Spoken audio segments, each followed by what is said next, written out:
Assalamualaikum warahmatullahi wabarakatuh. Salam sejahtera bagi kita semua. Yang kami hormati para undangan, Bapak Ibu jajaran manajemen dan perwakilan dari perusahaan tercatat, serta investor dan calon investor yang telah hadir pada kegiatan Public Expose Live 2025. KPI bersama OJK, Bursa Efek Indonesia, dan KSEI menyelenggarakan kegiatan Public Expose Live 2025 yang merupakan kegiatan rutin tahunan dan menjadi bagian dari rangkaian kegiatan perayaan HUT ke-48 diaktifkannya kembali pasar modal Indonesia. Pada tahun ini, kegiatan Public Expose Live diselenggarakan sejak tanggal 8 sampai dengan 12 September 2025 dan dilaksanakan secara virtual dengan tujuan untuk memudahkan akses informasi bagi investor dan calon investor dari seluruh Indonesia dalam mendapatkan informasi terkini mengenai pasar modal. Bapak dan Ibu para hadirin yang berbahagia, Public Expose Live juga merupakan salah satu bentuk komitmen dalam meningkatkan literasi dan transparansi di pasar modal Indonesia. Melalui kegiatan ini, para investor maupun calon investor berkesempatan untuk mengenal lebih dekat profil dan rencana bisnis 44 perusahaan tercatat yang akan memaparkan kinerja serta aksi korporasi mereka. Pemaparan ini diharapkan dapat membangun dan memperkuat kepercayaan investor, serta menjadi dasar yang solid dalam pengambilan keputusan investasi yang lebih cerdas dan bijaksana. Dengan tersedianya informasi yang akurat dan terkini, kami berharap partisipasi masyarakat untuk berinvestasi di pasar modal akan terus meningkat. Hal ini tentunya akan berdampak positif pada likuiditas pasar serta pertumbuhan ekonomi menuju ekonomi mandiri, berdaulat, dan maju bersama. Akhir kata, saya mengucapkan selamat mengikuti kegiatan Public Expose Live 2025. Semoga kegiatan ini berjalan lancar dan sukses, serta dapat memberikan nilai tambah dan manfaat bagi Bapak Ibu investor, calon investor, dan perusahaan tercatat. Terima kasih. Wassalamualaikum warahmatullahi wabarakatuh. Maju terus pasar modal Indonesia. Selamat pagi, Assalamualaikum warahmatullahi wabarakatuh. Salam sejahtera untuk kita semua. Shalom, Om Swastiastu, Namo Buddhaya, salam kebajikan. Kami ucapkan terima kasih atas kehadiran Bapak dan juga Ibu dalam acara Public Expose Live 2025 dalam rangka 48 tahun diaktifkannya kembali pasar modal Indonesia. Perkenalkan, saya Wiki Adrian dari IDX Channel selaku host yang akan membantu acara ini, dan pada sesi Public Expose Live kali ini akan diisi oleh PT Kalbe Pharma Tbk atau yang dikenal dengan kode perdagangan KLBF. Bapak dan juga Ibu, PT Kalbe Pharma Tbk telah tercatat di Bursa Efek Indonesia sejak 30 Juli 1991 dan PT Kalbe Pharma Tbk bergerak di bidang industri farmasi dan perseroan masuk ke dalam sektor kesehatan. Dan sebelum melangkah ke susunan acara berikutnya, perlu kami ingatkan juga bahwa peserta Public Expose Live 2025 dilarang untuk merekam dan menyebarluaskan sesi Public Expose ini tanpa izin resmi dari Bursa Efek Indonesia. Dan berikutnya kita akan simak terlebih dahulu video company profile berikut ini. Kalbe, established since 1966, carries the vision to become a world-class Indonesian healthcare company. With innovation, strong brand, and excellent management.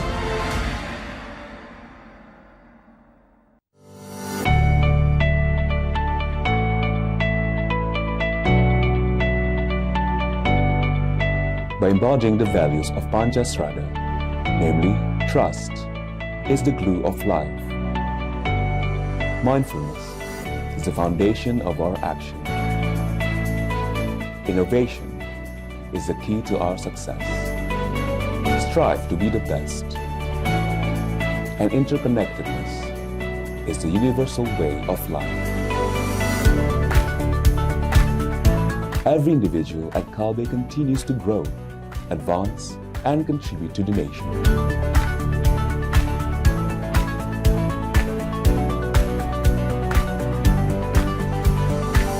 With businesses in prescription drugs, biopharmaceuticals, nutrition, consumer health products, distribution, and medical devices, Kalbe continues to innovate, by developing excellent products and services across the globe. With the support of strong production infrastructure and human resources, Kalbe continues to develop its products, pharmaceuticals, oncology, biotechnology, consumer health products, nutrition, digital services, medical devices, distribution, and international business to improve access to healthcare for the public.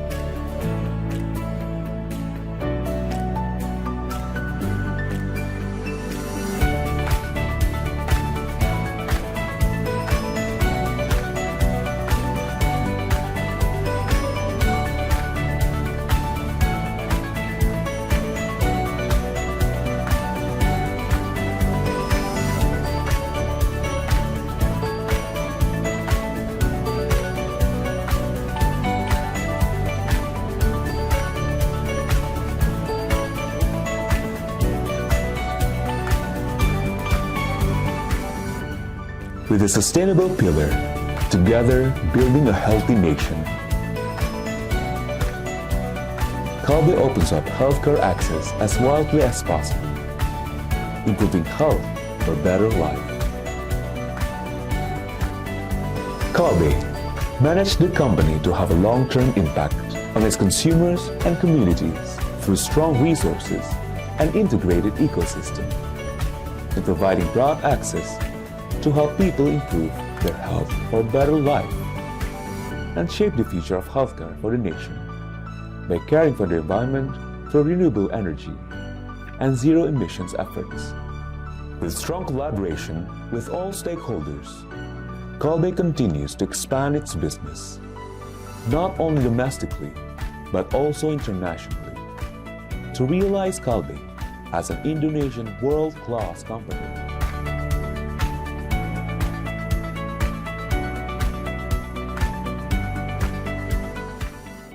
Kalbe, innovation for a better life. Ya, baru saja kita simak video company profile dari KLBF dan selanjutnya hadirin yang terhormat, saat ini telah hadir di hadapan Bapak dan juga Ibu, manajemen dari Perseroan. Yang pertama saya ingin sapa terlebih dahulu Ibu Kartika Setiabudi selaku Direktur dan CFO dari KLBF. Selamat pagi Ibu Kartika. Selamat pagi Mas Wiki, selamat pagi Bapak Ibu semua, terima kasih sudah bergabung. Baik, terima kasih sudah bergabung pada kesempatan kali ini. Berikutnya saya juga ingin menyapa Ibu Maria Teresa Fabiola selaku Korsek dan Legal dari KLBF. Selamat pagi Ibu Maria. Selamat pagi Mas Wiki, selamat pagi Bapak Ibu peserta podcast hari ini. Baik, terima kasih sudah bergabung dan saya juga ingin menyapa Ibu Sharon Amanda selaku Head of Investor Relations dari KLBF. Selamat pagi Ibu Sharon. Halo, selamat pagi Mas. Terima Baik. kasih sudah bergabung. Terima kasih sudah bergabung dan hadirin yang terhormat selama acara berlangsung. Jika Anda memiliki pertanyaan, kami silakan Anda untuk dapat menyampaikan pertanyaan melalui fitur Q&A yang tersedia di layar Zoom yang selanjutnya akan kami bacakan pada sesi tanya jawab setelah pemaparan dari Perseroan. Durasi pemaparan akan dilakukan selama kurang lebih 25 menit dengan alokasi waktu untuk sesi tanya jawab adalah 15 menit. Dan langsung saja kita menyaksikan pemaparan dari Perseroan. Kepada ibu-ibu kami silakan. Oke, selamat pagi Bapak Ibu, para hadirin, salam sejahtera untuk kita semua. Pertama-tama kami mengucapkan terima kasih banyak kepada IDX yang sudah memfasilitasi Public Expose hari ini untuk kami. Dan kami secara Perseroan sangat berbahagia karena melalui acara ini kami harapkan kami dapat memaparkan kinerja Perseroan untuk sepanjang 6 bulan pertama tahun 2025. Dan selain itu juga bisa kita berinteraksi dan beradaptasi dengan Bapak Ibu sekalian nanti pada sesi tanya jawab. Terlebih dahulu sebelumnya saya akan perkenalkan saya Maria Teresa Fabiola selaku Corporate Secretary dari Perseroan. Bersama saya pagi ini sudah hadir Ibu Kartika Setiabudi selaku Direktur Perseroan yang membawahi bidang keuangan. Selain itu juga ada Ibu Sharon Amanda selaku Head of Investor Relations dari Perseroan. Kami berharap agar paparan yang kami berikan hari ini bisa menjadi wawasan untuk Bapak Ibu semua dan juga publik untuk bisa lebih mengenal dan memahami bisnis kami di Kalbe di Perseroan ke depannya untuk pertumbuhan yang berkelanjutan. Nah, untuk nanti materi dan press release hari ini akan bisa diakses oleh Bapak Ibu dan oleh publik di website kami www.kalbe.co.id. Nah, mungkin untuk sebagai pembukaan saya akan berikan sedikit gambaran overview mengenai Kalbe. Mungkin bisa di slide-nya.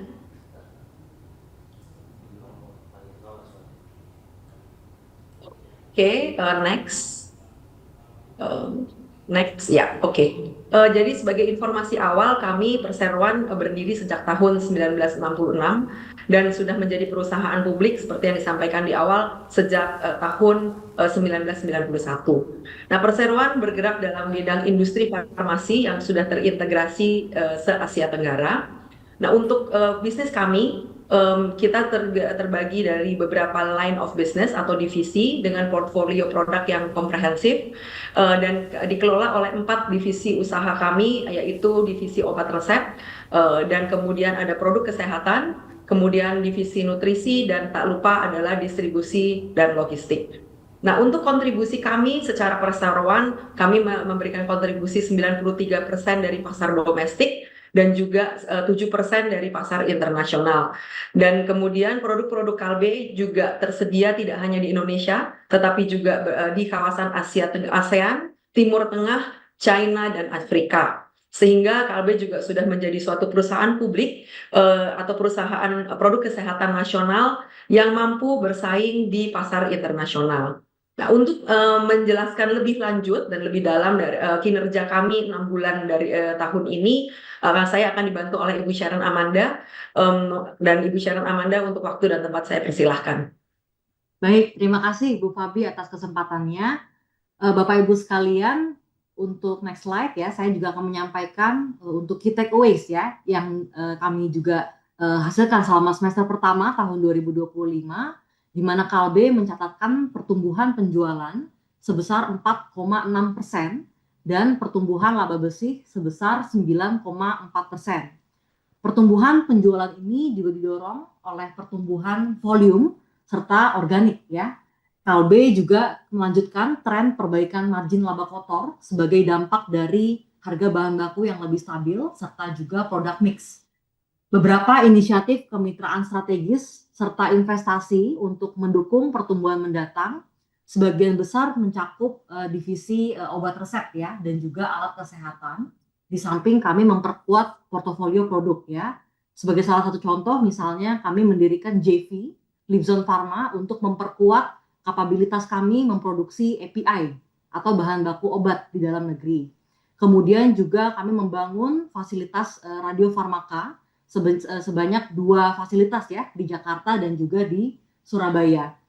Kemudian kami juga sudah masuk dalam fase komersialisasi produk biologis kami yaitu Evesa dan Serpidio. Dan kami juga melakukan kemitraan strategis untuk memperkuat footprint kami di pasar Asia Tenggara yaitu Thailand dengan Alliance Pharma. Dan juga kami juga melakukan beberapa pengembangan produk alat kesehatan yang saat ini juga masih terus berprogres. KB melihat tantangan daya beli dan juga fluktuasi nilai tukar sebagai resiko dan beberapa mitigasi resiko juga telah kami lakukan. Misalnya untuk resiko nilai tukar ya, resiko ini masih muncul karena memang sebagian besar bahan baku kami lakukan secara impor. Dan untuk fluktuasi nilai tukar ini karena sebagian bahan baku yang kami lakukan juga masih kami import, misalnya API dan juga skim milk. Salah satu strategi mitigasi yang kami lakukan adalah kami mulai melakukan shifting, di mana API yang kami beli dari China misalnya, kami sudah melakukan shifting dari mata uang USD menjadi mata uang lokal ya atau renminbi. Untuk next slide, beberapa strategi yang kami lakukan ya untuk mendorong pertumbuhan dan meningkatkan kesehatan nasional. Kami berinvestasi untuk pertumbuhan jangka panjang melalui inovasi dan kolaborasi. Hal ini juga menjadi landasan fokus inisiatif di masing-masing segmen bisnis. Misalnya yang pertama pada divisi obat resep, karena sebagian besar produk farmasi di Indonesia terdiri dari produk generik, kami harus berfokus untuk memperkuat portofolio produk specialty, biologics, vaksin, dan juga insulin. Untuk segmen distribusi dan logistik, kami berfokus untuk memperkuat medical channel serta distribusi. Untuk pasar internasional, kami juga berfokus untuk memperkuat penetrasi di negara tertentu, termasuk juga Thailand melalui Alliance Pharma. Untuk produk kesehatan dan nutrisi, kami berfokus untuk melakukan brand repositioning, perluasan pasar ke kategori produk preventif, affordable, dan juga lifestyle. Serta untuk alat kesehatan, fokus Kalbe juga membangun kapabilitas manufaktur dalam negeri. Next slide. Ya, sebagian besar produk Kalbe telah hadir cukup lama di Indonesia, dan sebagian besar pengguna awal produk ini telah memasuki usia yang lebih senior, sehingga dibutuhkan cara komunikasi baru yang lebih menarik dan tetap relevan bagi generasi yang lebih muda. Kami menilai di tengah kondisi pasar yang dinamis, kami perlu tetap berinvestasi untuk memperkuat posisi brand sebagai pertumbuhan kami dalam jangka panjang. Beberapa new campaigns telah kami luncurkan, terutama untuk segmen produk kesehatan dan juga nutrisi. Kami berharap inisiatif brand rejuvenation ini juga dapat mendorong passion, demand di pasar. Selanjutnya kita akan masuk ke pembahasan masing-masing segmen bisnis. Yang pertama saya akan mulai dari segmen obat resep. Untuk segmen obat resep, Kalbe berfokus membangun portofolio specialty, yaitu termasuk di dalamnya biologics, biosimilar, insulin, dan juga produk onkologi yang juga didukung oleh manufaktur lokal.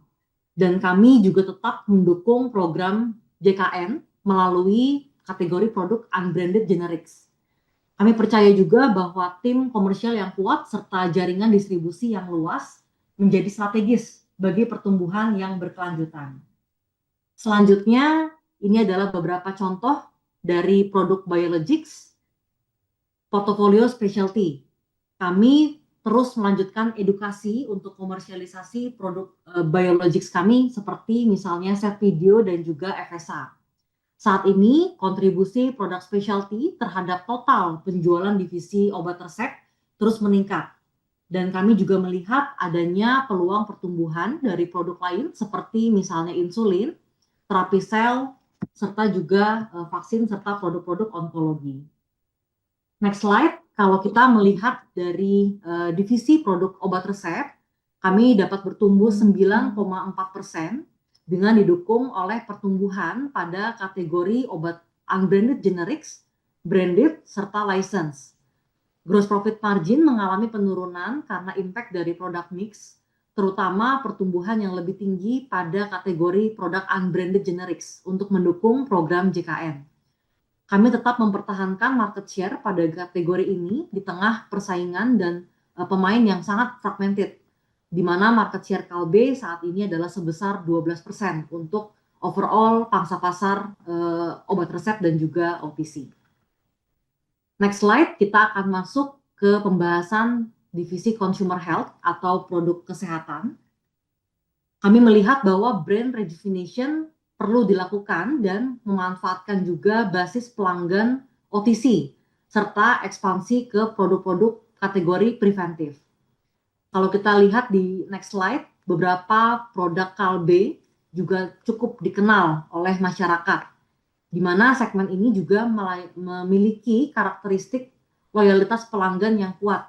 Misalnya kategori produk promah ya atau antasida dengan pangsa pasar lebih dari 70% dan beberapa produk-produk lainnya di mana kategori ini juga memiliki pangsa pasar sekitar 30-70%. Pada festive season, segmen ini juga mengalami peningkatan, terutama karena demand untuk produk antasid selama puasa atau lebaran. Sekitar 70% bisnis juga berasal dari obat-obatan OTC yang sifatnya kuratif. Kami juga percaya bahwa ekspansi ke depan untuk produk preventif ya seperti energy drinks atau produk-produk herbal ini juga dapat menjadi sumber pertumbuhan di masa mendatang. Salah satu contoh inovasi yang kami lakukan adalah Extra Juice Ultimate ya dalam format kaleng yang diharapkan juga dapat lebih relevan bagi generasi yang lebih muda. Selanjutnya kalau kita lihat pada next slide untuk consumer health division, pertumbuhan bersih pada segmen ini adalah sebesar 5,3% untuk first half 2025 dan kami juga melihat adanya peningkatan margin karena harga bahan baku yang lebih stabil. Sedangkan untuk pangsa pasar sendiri, kami juga tetap bertahan pada kisaran 10% ya dalam kategori produk-produk OTC. Next slide.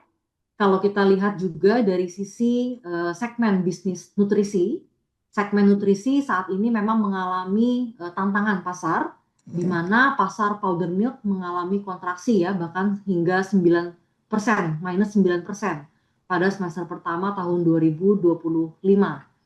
Namun demikian, Kalbe memiliki portofolio produk yang lengkap, mencakup segala usia. Tidak hanya juga produk dairy, kami juga memiliki produk seperti Fitbar dan Hydro Coco ya sebagai produk lifestyle. Brand rejuvenation tetap kami lakukan, dan ke depan ekspansi produk nutrisi akan berada pada produk-produk dengan kategori affordable atau produk dengan kategori harga yang lebih terjangkau dan juga kategori lifestyle. Kalau kita lihat next slide, ini adalah beberapa contoh produk nutritionals yang hadir dan juga sudah dikenal oleh masyarakat. Mungkin Bapak Ibu juga sudah pernah mencoba beberapa produk dari Kalbe di divisi nutritionals. Kami memiliki produk seperti Hydro Coco, Entrasol, kemudian Morinaga ya, yang saat ini juga menjadi backbone bagi segmen nutritionals. Kalau kita lihat next slide, untuk penjualan bersih divisi nutrisi mengalami penurunan sebesar 3,3% untuk first half 2025. Namun kami juga menunjukkan perbaikan margin karena harga bahan baku yang lebih stabil. Kami berhasil memperkuat market share jika kita bandingkan dengan 2-3 tahun terakhir, dan saat ini Kalbe berada di posisi ketiga untuk kategori powder milk dengan market share sebesar 15%. Next slide. Untuk divisi distribusi dan logistik, kami melihat bahwa divisi distribusi dan logistik menjadi pilar yang strategis bagi perusahaan pada konteks Indonesia, di mana Indonesia memiliki beberapa kepulauan ya, di mana akses kesehatan hingga remote area harus tetap dijangkau. Kalbe melalui anak usaha di bidang distribusi Enseval memiliki jaringan yang luas dan tersebar di seluruh wilayah Indonesia. Ke depan, operational excellence, digitalisasi, dan perluasan prinsipal eksternal menjadi prioritas kami, termasuk juga bisnis medical device. Next slide. Slide ini adalah untuk menampilkan wilayah jaringan distribusi dan juga beberapa contoh prinsipal eksternal yang cukup besar size-nya untuk Kalbe. Saat ini Kalbe memiliki 72 cabang dan kami juga tersebar di 3 pusat distribusi regional, dan kami juga telah menjangkau lebih dari 200.000 outlet di seluruh Indonesia. Selanjutnya, kalau kita melihat dari medical device, slide ini adalah menunjukkan beberapa pipeline untuk medical device atau alat kesehatan, dan saat ini Kalbe juga melakukan shifting ya bisnis model dari yang sebelumnya hanya melakukan import dan trading atau marketing, tetapi tidak hanya itu, kami juga memperkuat kapabilitas untuk melakukan local assembly. Kami berkolaborasi dengan beberapa perusahaan multinasional untuk mempercepat proses dan juga transfer tech. Inisiatif untuk melakukan shifting dengan local manufacturing ini kami juga lakukan seiring dengan kebijakan TKDN yang didorong oleh pemerintah untuk memperkuat ketahanan kesehatan nasional. Next slide. Kalau kita lihat juga dari sisi penjualan, divisi ini bertumbuh sebesar 6,3% dengan margin yang cukup stabil. Kami mendedikasikan sekitar 70% kapasitas dari distribusi untuk intercompany group ya, grup Kalbe, dan tetap membuka 30% capacity untuk prinsipal eksternal. Jika kita melihat dari pie chart ini, alat kesehatan berkontribusi sebesar 5% ya terhadap total bisnis distribusi, dan juga kami membuka untuk pihak ketiga atau third party principal saat ini sekitar 24% terhadap total penjualan untuk distribusi dan logistik secara keseluruhan. Next slide. Kita akan masuk untuk pembahasan financial.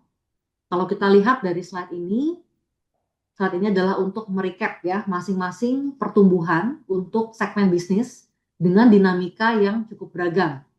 Kita melihat bahwa segmen farma memiliki pertumbuhan yang lebih tinggi dibandingkan dengan segmen lainnya, dan secara konsolidasi kami mencatatkan pertumbuhan bersih untuk first half 2025 sebesar 4,6%.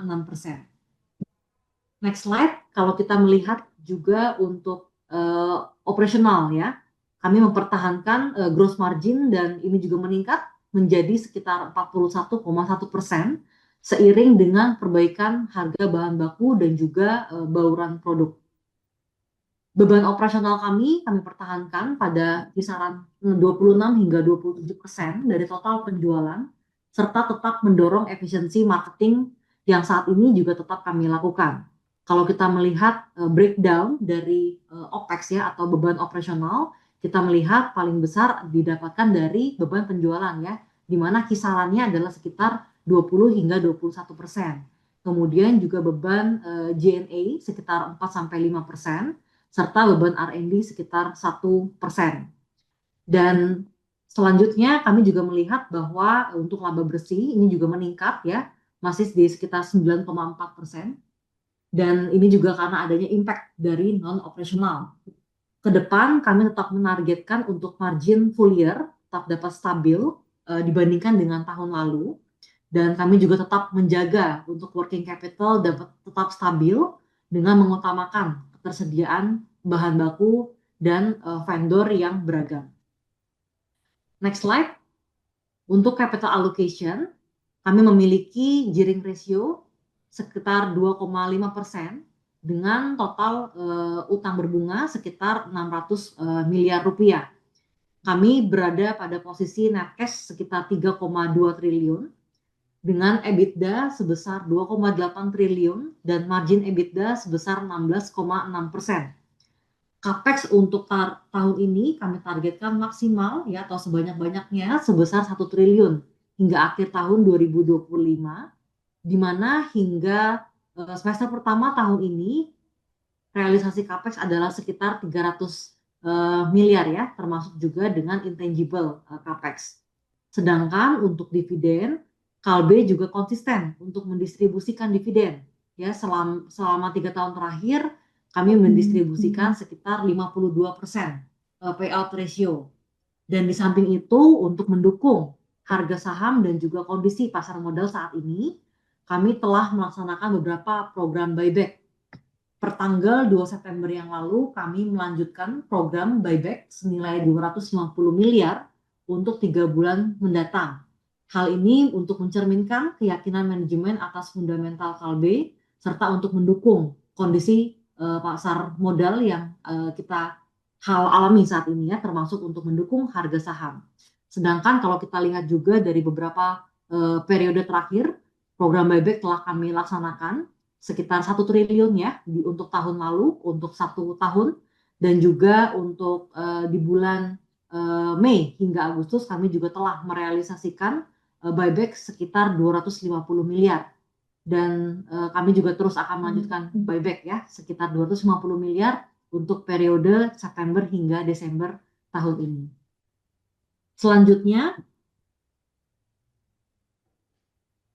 slide ini untuk menunjukkan ya untuk target untuk sepanjang full 2025 tahun ini kami berfokus untuk melakukan peningkatan penjualan dan juga laba. Kalbe menargetkan pertumbuhan penjualan dan laba bersih untuk full year 2025 masing-masing adalah sebesar 6-8%. Dan juga kami mempertahankan kebijakan payout ratio sebesar 45-55%. Demikian penjelasan tentang company update yang dapat kami sampaikan. Kami kembalikan kepada Mas Wiki. Kami persilakan. Terima kasih. Baik, terima kasih kepada perwakilan dari Perseroan yang sudah memaparkan dan juga memberikan penjelasan terkait dengan kinerja dari perusahaan. Dan saat ini kita akan langsung saja memasuki sesi tanya jawab. Dan nampaknya kami melihat beberapa pertanyaan yang sudah masuk. Kita langsung saja bacakan. Ini ada pertanyaan yang disampaikan oleh Rilanda Virasma. menyatakan, ini jurnalis Kontan kata izin tanya, ekspansi apa yang disiapkan oleh KLBF di sisa tahun ini dan tahun depan, kemudian akan ada inovasi apa lagi dan berapa serapan Capex per Agustus 2025. Silakan Ibu-Ibu. Baik, terima kasih Mbak Rilanda untuk pertanyaannya. Jadi untuk tahun ini tentunya kita akan melanjutkan beberapa inisiatif yang sudah berjalan. Dari sisi ekspansi mungkin Bapak Ibu juga mendengar mengenai ekspansi kami untuk masuk ke radio pharmaceuticals, di mana kita sudah menyiapkan 2 lokasi produksi untuk memproduksi FDG yang digunakan untuk deteksi dini kanker. Jadi pabrik kita ada 2 lokasi, satu di Jakarta dan Surabaya, dan saat ini untuk Jakarta sudah bisa dikatakan hampir selesai semua, dan untuk Surabaya harusnya dalam beberapa bulan ini juga akan bisa diselesaikan. Jadi dari sisi ekspansi yang sedang kita lakukan di dalam lini obat resep kita, dan mudah-mudahan ini akan bisa membantu juga memberikan akses deteksi yang lebih baik untuk penderita kanker. Dari sisi serapan Capex, saya kira untuk tahun ini memang kita mentargetkan 1 triliun rupiah, tapi sampai dengan pertengahan tahun hampir sekitar 400 miliar ya yang kita sudah spend. Ini tentunya akan berjalan sesuai dengan kebutuhan, tapi dananya sudah kita siapkan dan kita siap untuk mensupport kebutuhan-kebutuhan selanjutnya. Perkiraan kita untuk tahun ini tentunya tidak akan melebihi dari target 1 triliun tadi. Baik, terima kasih atas jawabannya. Kita membacakan pertanyaan berikutnya. Ini adalah pertanyaan yang disampaikan, tidak menyebutkan nama ya, disampaikan dalam keterbukaan informasi terbaru. Manajemen menurunkan guidance pertumbuhan untuk tahun buku 2025 menjadi 6 hingga 8% dikarenakan proyeksi segmen nutrisi yang akan turun. Bagaimana langkah dan inovasi perseroan terhadap segmen nutrisi ini mengingat tren penurunan sudah terjadi sejak tahun 2023. Kemudian pertanyaan berikutnya adalah bagaimana realisasi terakhir dari buyback periode 5 Mei hingga awal Agustus, lalu apakah langkah buyback terbaru untuk periode September hingga Desember tahun ini akan efektif dalam meyakinkan investor terhadap kondisi harga saham perseroan yang cukup volatile? Silakan. Baik, terima kasih untuk pertanyaannya. Jadi memang untuk tahun ini kita melihat bahwa sebagian besar bisnis kami tumbuh sesuai dengan perkiraan, baik untuk obat resep, produk konsumen, maupun juga untuk distribusi. Memang yang salah satu faktor atau pertimbangan yang mendorong kami untuk melakukan perubahan guidance atau target adalah terkait dengan bisnis nutrisi, di mana dalam kondisi saat ini memang marketnya menghadapi banyak tantangan. Data terakhir menunjukkan bahwa pasar untuk susu bubuk memang mengalami tekanan sehingga mengalami pertumbuhan negatif 9%. Jadi dalam hal ini kami melihat bahwa kami banyak sekali melakukan aktivitas di lapangan, apakah itu bentuknya melalui kegiatan-kegiatan investasi dari sisi branding, lalu berbagai kegiatan aktivasi dan promosi di lapangan. Secara result memang kami menunjukkan bahwa apa yang kami capai dengan pertumbuhan divisi nutrisi kami, walaupun masih negatif tahun ini, tapi memang cukup lebih baik jika dibandingkan dengan kondisi pasar secara keseluruhan. Untuk divisi nutrisi memang kami juga akan terus berinovasi ke depan bagaimana kita bisa memperkuat portofolio produk kami di divisi nutrisi. Yang memang sejauh ini kita sangat fokus pada produk-produk susu bubuk dan juga produk yang mempunyai fungsi-fungsi atau benefit kesehatan. Nah, ke depan kita ingin menyesuaikan portofolio kita supaya menjadi lebih berimbang dengan beberapa produk-produk yang kita sebut sebagai produk lifestyle atau produk-produk yang bisa dikonsumsi secara luas. Contohnya produk dari sisi beverage misalnya seperti produk air kelapa kita, Hydro Coco, lalu kita juga punya produk di bidang healthy snack bar seperti Fit Bar. Nah, produk-produk semacam ini dalam kondisi market yang cukup menantang masih menunjukkan pertumbuhan yang positif. Sehingga ke depan kita akan mencoba membalance produk portfolio kita, menyeimbangkan antara produk-produk dari sisi dairy atau susu bubuk ke arah produk-produk yang lebih bersifat produk-produk lifestyle. Termasuk di dalamnya adalah produk liquid atau ready to drink milk. Jadi ini akan menjadi rencana kita ke depan dari sisi portfolio, dan pada saat yang bersamaan juga mungkin Bapak Ibu melihat bahwa kita sudah banyak melakukan campaign-campaign baru untuk memperkuat brand equity dari produk-produk kita di bidang nutrisi dan juga untuk produk kesehatan. Tentunya dengan adanya campaign baru ini, harapannya kita bisa memperkuat image dan positioning dari produk-produk kita di market. Kita melakukan dengan cara komunikasi yang lebih relevan dengan market, lebih bersifat emotional dan aspirational. Dan harapannya ini bisa memperkuat persepsi dan brand equity produk-produk Kalbe di pasar. Yang kedua tadi pertanyaan terkait dengan buyback ya.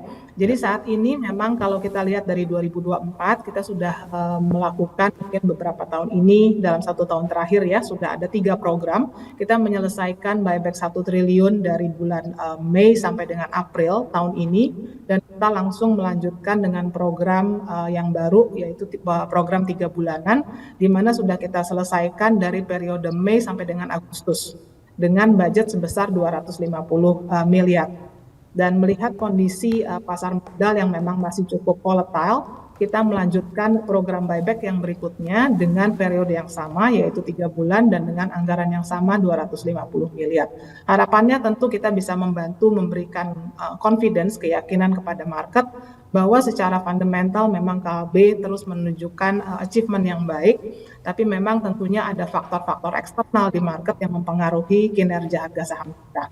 Jadi kami melihat bahwa harga saham saat ini memang under value, sehingga kita ingin mempunyai suatu program untuk membantu mensupport harga saham di market. Demikian.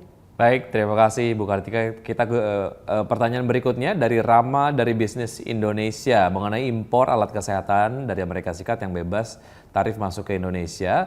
Adakah dampak yang ditimbulkan terhadap bisnis Kalbe ke depan? Mengingat Kalbe tengah berupaya memperkuat lini bisnis dalam memproduksi alat kesehatan di dalam negeri. Apakah Kalbe kemudian percaya diri mampu bersaing dengan alat-alat kesehatan asal Amerika Serikat ke depannya? Atau ada upaya atau siasat yang akan dilakukan oleh Kalbe menanggapi hal ini? Silakan, Ibu. Baik, terima kasih. Jadi memang menarik sekali terkait dengan alat kesehatan dan import ya.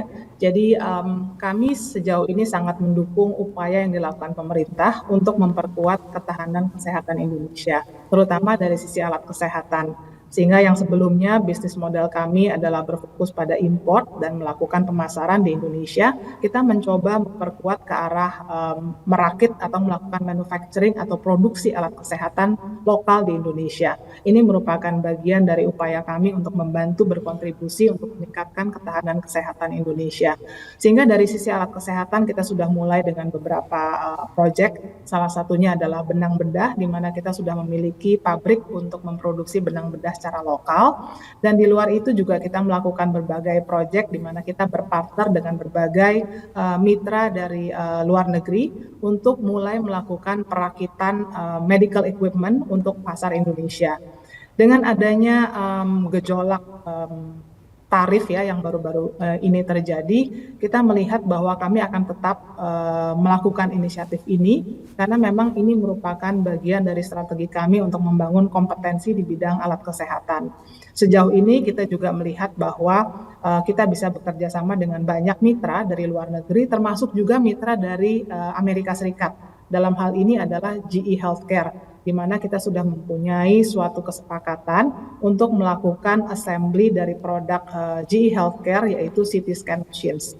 Jadi memang kita kembalikan kepada tujuan utamanya di mana kita ingin membangun kemampuan untuk melakukan produksi alat kesehatan secara lokal. Terima kasih. Baik, kita bergeser ke pertanyaan berikutnya. Ini dari William Adriel, investor. Bagaimana cara membuat margin laba bersih semakin tinggi? Baik, kalau kita bicara margin, tentunya ini adalah dipengaruhi berbagai faktor ya. Bagi kami yang paling penting adalah kita bisa mendorong pertumbuhan sales atau penjualan. Tentunya dari sisi COGS atau gross margin, kita terus berupaya untuk melakukan berbagai hal. Di sini adalah salah satunya kita selalu berupaya untuk mencari alternatif sourcing untuk memperoleh raw materials dengan harga yang baik. Kurs merupakan salah satu hal yang juga menjadi faktor yang harus kita perhatikan, di mana untuk Kalbe kita sudah berupaya untuk mengelola risiko dari nilai tukar ini yang selama ini kita mungkin banyak terekspos terhadap US dollar. Kita sudah melakukan pembentukan joint venture di China sehingga kita bisa melakukan pembelian dalam bentuk mata uang renminbi. sehingga kita mengurangi exposure terhadap gejolak nilai tukar rupiah terhadap US dollar. Tentunya di bawah itu banyak sekali aktivitas secara produksi yang kita secara terus-menerus melakukan continuous improvement supaya kita bisa meningkatkan efektivitas atau efisiensi dari biaya produksi kita. Di bawah itu kita punya operational expense di mana tentunya biaya marketing adalah suatu investasi bagi kita yang cukup besar. Apa yang kami lakukan adalah terus mendorong supaya efektivitas dari biaya pemasaran kami ini juga semakin baik. Seperti kita sama-sama ketahui bahwa sekarang dari sisi Kalbe kita ingin lebih banyak berinvestasi jangka panjang dari sisi marketing di mana kita invest pada brand equity. Jadi kita mencoba menyeimbangkan antara berbagai aktivitas yang sifatnya promosi, sifatnya aktivasi, kita ingin juga lebih balance dengan yang sifatnya adalah investasi ke arah branding. Harapannya dengan melakukan ini kita bisa mendorong pertumbuhan top line atau revenue yang lebih berkelanjutan ke depan. Saya kira itu yang kita akan lakukan secara komprehensif. Harapannya tentunya sejalan dengan pertumbuhan penjualan, kita juga bisa terus memperbaiki margin atau bottom line kita. Baik, kita ke pertanyaan terakhir. Ini ada pertanyaan disampaikan oleh Agus S. Mengingat besarnya posisi kas dan permodalan, apakah dalam 2 hingga 3 tahun ke depan KLBF ada rencana mengakuisisi perusahaan farmasi lain maupun perusahaan distribusi untuk semakin memperbesar market share? Baik, terima kasih untuk pertanyaannya. Saya kira untuk Kalbe, kita selalu mempunyai perhatian yang besar untuk pertumbuhan secara inorganik. Jadi kami menyadari dengan skala Kalbe saat ini, kita tentunya tetap mendorong pertumbuhan secara organik, tapi pertumbuhan secara inorganik melalui M&A menjadi satu hal yang sangat penting bagi kami. Ini sudah kita lakukan secara berkelanjutan, di mana terakhir kita lakukan mungkin yang cukup besar adalah di tahun 2022 dengan kita mengakuisisi portfolio dari Sanofi Indonesia. Setelah itu kita juga membentuk joint venture di Thailand, supaya kita bisa memperkuat penetrasi di Southeast Asia region. Nah, ke depan tentunya inorganik ini akan terus menjadi fokus bagi Kalbe, di mana kita mempelajari opportunities atau kesempatan yang ada di market, apakah itu di bisnis obat resep misalnya, tidak hanya di regional, tapi juga di Indonesia. Ketika ada peluang-peluang yang kami rasa akan sejalan dengan bisnis kami yang bisa menciptakan sinergi, itu akan menjadi suatu fokus bagi kami untuk kita pelajari. Jadi tidak hanya di obat resep, tapi juga di bisnis lainnya seperti produk kesehatan dan nutrisi, bahkan juga di distribusi, di mana kita ingin sekali memperkuat jaringan kita di kawasan Asia Tenggara untuk memperkuat dan menyediakan channel atau jalur untuk membawa produk-produk Kalbe ke region Asia Tenggara. Demikian. Baik, terima kasih kepada perwakilan manajemen yang sudah menjawab pertanyaan dari hadirin yang ikut serta dalam acara Public Expose Live 2025. Dan hadirin, demikianlah sesi tanya jawab Public Expose. Oleh karena keterbatasan waktu, kami mohon maaf atas pertanyaan Bapak dan juga Ibu yang belum terjawab. Apabila Anda memiliki pertanyaan lebih lanjut, Anda dapat menghubungi Investor Relation atau unit terkait PT Kalbe Pharma Tbk melalui portal komunikasi yang dimiliki oleh Perseroan. Dan sebelum kami tutup, kami akan silakan kepada perwakilan manajemen untuk memberikan closing statement. Kami silakan. Baik, terima kasih pada IDX dan kepada Bapak Ibu yang sudah hadir pada Public Expose hari ini. Kami ucapkan terima kasih untuk dukungannya. Mudah-mudahan dari Kalbe kami tentunya akan terus melanjutkan inisiatif kami, apakah itu dari sisi organik, tapi juga dengan inisiatif-inisiatif baru di semua lini bisnis. Tentunya kita juga berusaha untuk memperbaiki dari sisi margin dan mudah-mudahan untuk tahun ini kita bisa memberikan hasil yang semakin baik. Terima kasih Bapak Ibu. Baik, terima kasih atas closing statement yang sudah diberikan. Hadirin yang kami hormati, usai sudah paparan publik yang disampaikan oleh PT Kalbe Pharma Tbk. Mari kita beri aplaus kepada para penyaji dari Perseroan. Dan sebagai informasi terakhir, tayangan dari Public Expose PT Kalbe Pharma Tbk ini juga Anda dapat saksikan di YouTube Indonesia Stock Exchange. Atas nama penyelenggara, kami ucapkan terima kasih kepada Bapak dan juga Ibu, manajemen dari PT Kalbe Pharma Tbk, juga kepada seluruh peserta yang sudah hadir dalam acara ini. Sampai jumpa pada acara Public Expose Live yang akan datang. Aku investor saham, maju terus pasar modal Indonesia. Terima kasih.